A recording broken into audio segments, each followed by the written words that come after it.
नमस्कार परम प्रिय मित्रों, मैं हूँ डॉक्टर उमाश्री। आप सबका हार्दिक स्वागत करती हूँ। आज मैं बता रही हूँ जिस समय श्राद्ध पक्ष प्रारंभ होंगे और पितरों के निमित्त आप श्राद्ध की थाली निकालेंगे तो आपको किन बातों का ध्यान रखना है। पहली चीज़ तो यह है कि प्रातःकाल जब आप स्नान वगैरह कर लेंगे उसके बाद आपको अपने किचन की विशेष सफाई करनी है और किचन में जो भी सामग्री यूज़ होगी पितरों के लिए भोजन निर्मित करने के लिए वो सभी मार्केट से नई लाई हुई होनी चाहिए। जो आटा आप डेली यूज़ में लेते हैं उसमें से कोई भी चीज़ आपको नहीं बनानी है, क्योंकि सब चीज़ शुद्ध होनी ज़रूरी है, कोरी होनी ज़रूरी है। कोरे से मतलब उसका फर्स्ट टाइम ही यूज़ में लेना है। जैसे हल्दी का पैकेट है तो जो रेगुलर आप यूज़ ले रहे हैं, एग्जांपल दिया है मैंने, उसको आपको नया ही लेकर आना है। जो रेगुलर आपकी मसालदानी में चीज़ें यूज़ हो रही हैं उनको आपको यूज़ में नहीं लेना चाहिए। दूसरी चीज़ ये है कि किचन की या जहाँ भी आप श्राद्ध करेंगे उस जगह को आपको गाय के गोबर से लीपकर पवित्र करना है। भले ही वहाँ पर पक्का फर्श हो, लेकिन गाय का गोबर से लीपकर उसको पवित्र जरूर करना चाहिए। और जो भी भोग प्रसादी लगाई जाती है वो भी गाय के गोबर के कंडे पर ही लगानी चाहिए।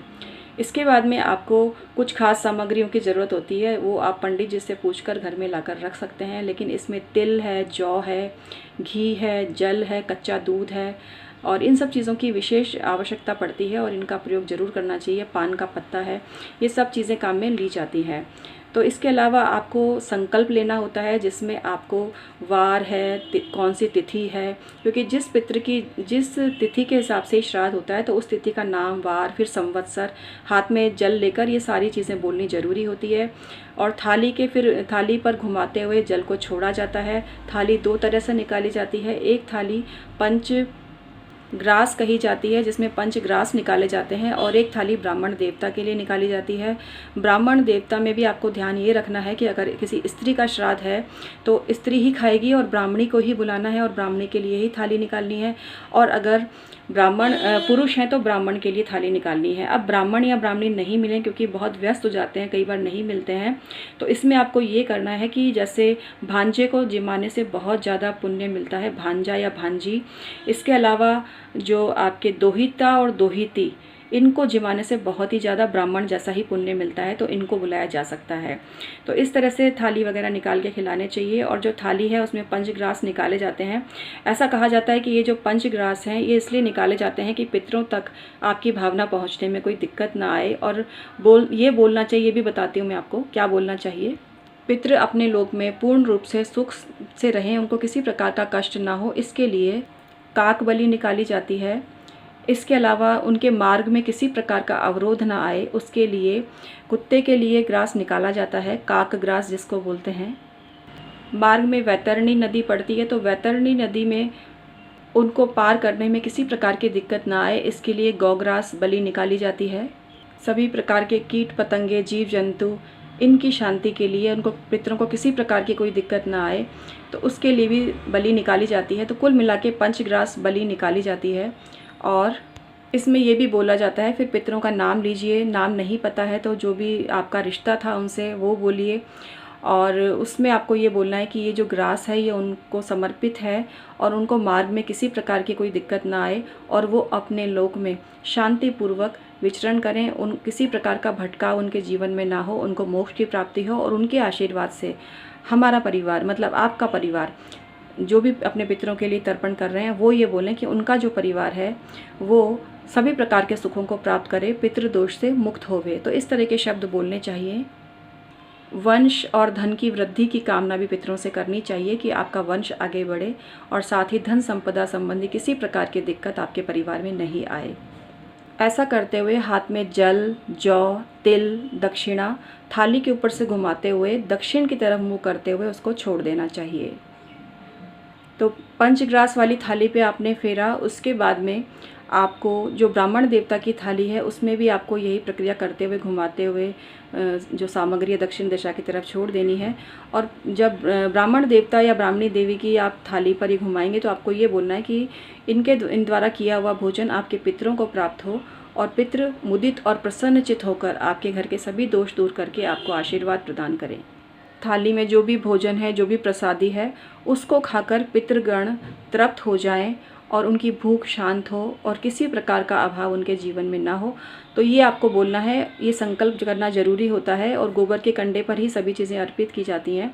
तो घुमाकर और ये सब सारी क्रियाएं करके आप वैसे तो जो खाने कई ऐसे भी करते हैं और कई लोग ऐसे करते हैं कि खाने की सभी चीज़ों में से थोड़ा थोड़ा लेकर गोबर के कंडे पर अर्पित कर देते हैं और फिर उनको प्रणाम करते हैं। पितृ स्वरूप ही समझकर जो धुआं आकाश की तरफ जाता है, ऐसा मानते हैं कि वो पितरों के पास पहुंच रहा है।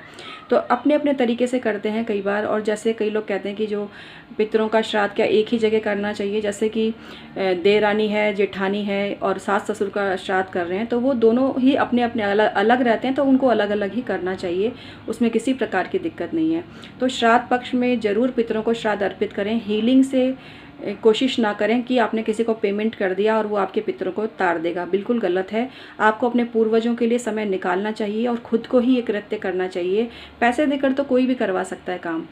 देखो, जब आप एक किसी के भी घर की बात कर रही हूँ, जब माता पिता जीवित होते हैं और संतान खुद उनकी सेवा करती है, तो वो ज़्यादा प्रसन्न होते हैं, ना कि नौकरों के द्वारा सेवा करने से। नौकर तो चाकर तो होते ही हैं घर में सेवा करने से, लेकिन जब माता पिता का हालचाल बच्चे खुद पूछते हैं, उनकी सेवा करते हैं, तो उसकी कोई होड़ नहीं होती और माता पिता की आत्मा तृप्त हो जाती है कि उनके संतान उनके कहे अनुसार काम कर रही है।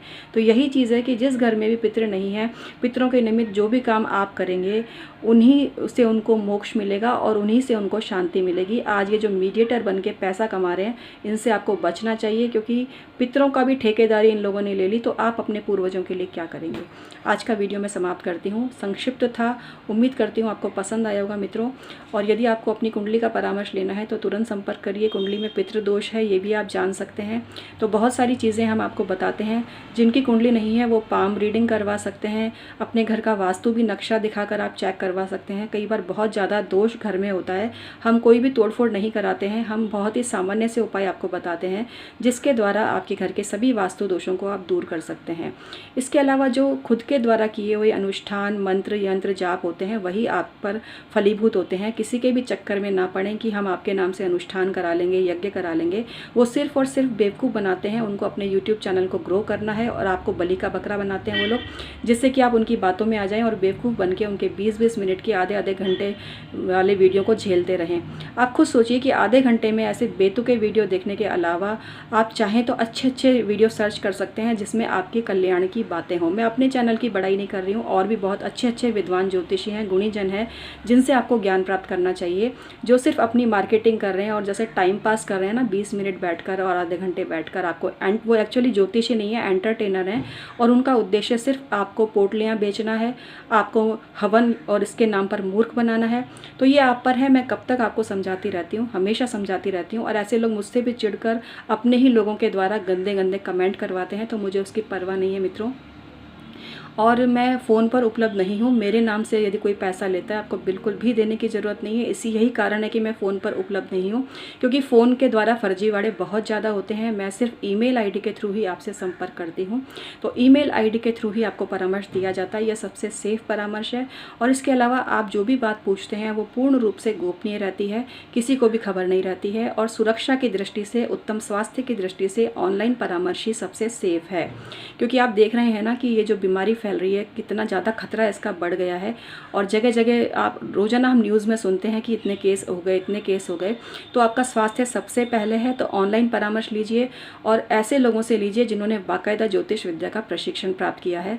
मैं गर्व के साथ कह सकती हूँ कि 23-24 वर्ष हो गए हैं मुझे ज्योतिष पर एग्ज़ाम दिए हुए, एग्ज़ाम पास करे हुए, और रिसर्च कर रही हूँ तब से। और आप मेरी एजुकेशन देखेंगे तो दंग रह जाएंगे। अब इसके बारे में मैं ज़्यादा नहीं बोलना चाहती हूँ अभी। कुल मिला के मुझे अच्छा खासा अनुभव है। बहुत सी कुंडलियाँ मैं देख चुकी हूँ, बहुत लोगों का फ़ायदा हो चुका है। तो जो भी जानकारी आपको दी जाती है वो आपकी कुंडली के हिसाब से आपको दी जाती है, और फ़ायदा आपको तभी होगा जब आप उपाय करेंगे। तो आज का वीडियो मैं समाप्त करती हूँ मित्रों। परमात्मा सदैव आपका कल्याण करे। पितृदेव की कृपा आपके घर पर और आपके घर के सभी लोगों पर हमेशा बनी रहे। बहुत बहुत धन्यवाद प्यारे मित्रों।